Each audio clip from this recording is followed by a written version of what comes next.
When we study the Gospel of Matthew, like any of the other Gospels, we have to understand that, of course, it is rooted and grounded in a reality.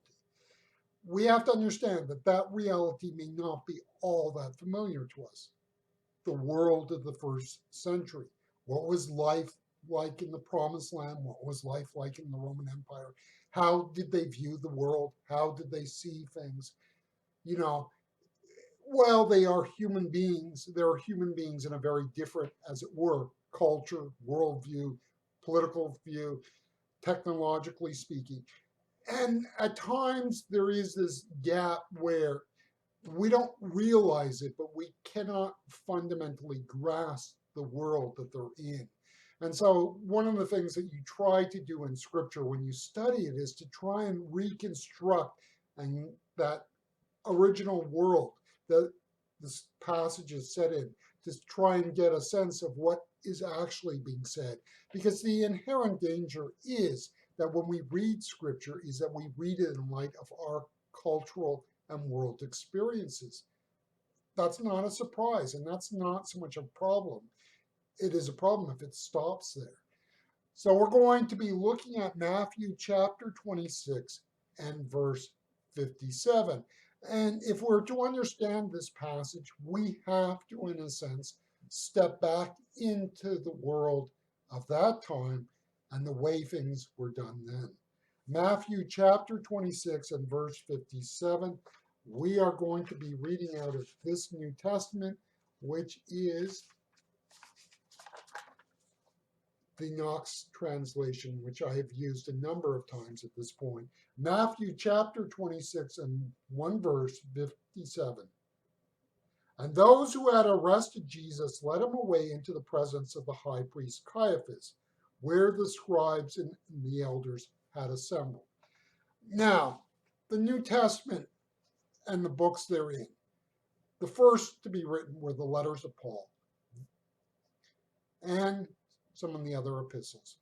The Gospels, generally speaking, are more or less the last books to be written. The book of Revelation seems fairly certain to retain its position as last. But the story of the New Testament, in the sense, and that goes back prior to the writing of the New Testament, and we see that with the story of Caiphas. Caiaphas was high priest at a time when the position was a political appointment. In particular, Caiaphas was appointed by the Roman ruler Valerius Gracius in 18 of the Common Era. So 18, that's some 10 plus years before Jesus begins his ministry. Caiaphas was well entrenched in his position as Jesus started his ministry. The father-in-law of Caiaphas was Annas, who had been high priest in the years 6 to 15 CE. Caiaphas thus must be seen as a political figure first and foremost. So any attempt to read Caiaphas and the story of Caiaphas as we see in the Gospels through the lens of a religious figure and a religious leader is doomed to fail to understand things. The religion and religiosity of him was a front. He was a political figure first and foremost. He would not have ascended to the position to begin with if the Romans did not think he could work with them. The fact that he was to hold the position well into the 30s of the Common Era is indicative of his ability to play his role with the Romans well. He probably would not have been considered for the role of high priest if he had not married the daughter of the former high priest. The marriage was probably only possible because he came from a wealthy and socially well position. And in that sense, if you're familiar with the story of the papacy, the popes in Rome, think around the turn of the first millennia, where a number of powerful families in Rome jostled and jockeyed for the coveted position of the Bishop of Rome, the Pope. When you look at Caiaphas, you must see him as a political and not a religious figure as such. Now, when it comes to the proceedings and judgments of the Jewish authorities on Jesus, there have been scholars who have done some wonderful work in trying to recreate the jurisprudence of the era. And so, what some people have tried to do and say is that when we look at the trial of Jesus, we need to understand how the Jewish legal system worked at that time. And if we understand the Jewish legal system, then we can plug in the trial of Jesus and understand what is going on. And of course, there is one major flaw in that approach, which is that they were not really, strictly speaking, after a fully legal procedure. The material in that sense can give us a sense of what was normally done, but the problem with that is that what was done with Jesus was not what was normally done. We are not saying that they did not work within an era of legality. They were not stupid individuals. They knew if they could give it the sense and trapping of legality and use it as a means to say to people, oh, we are concerned for this fraud and pseudo messiah, we must protect you. Yeah, they clearly worked within that guise. And that way, the legal proceedings were a sham. They were already determined to take care of Jesus and just needed a way to legitimize that.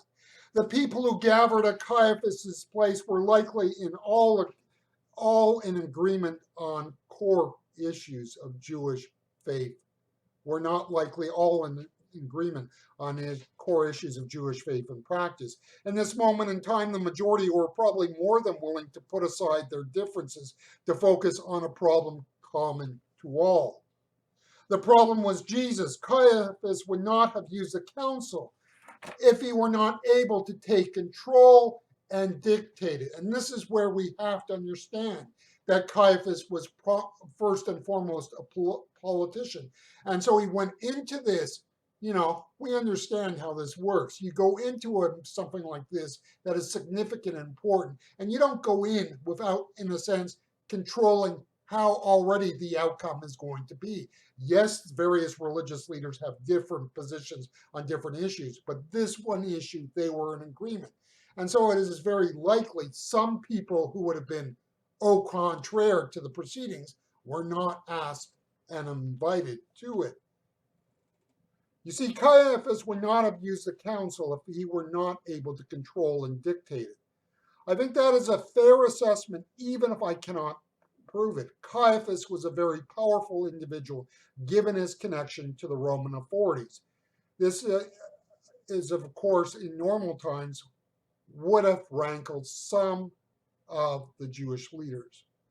We can assume that Caiaphas' connection with the Roman authorities was such that if you crossed him up, you would be taking your life into your own hands. Caiaphas probably had ample ability to use thugs to deal with dissent. That is the type of politics that Caiaphas practiced.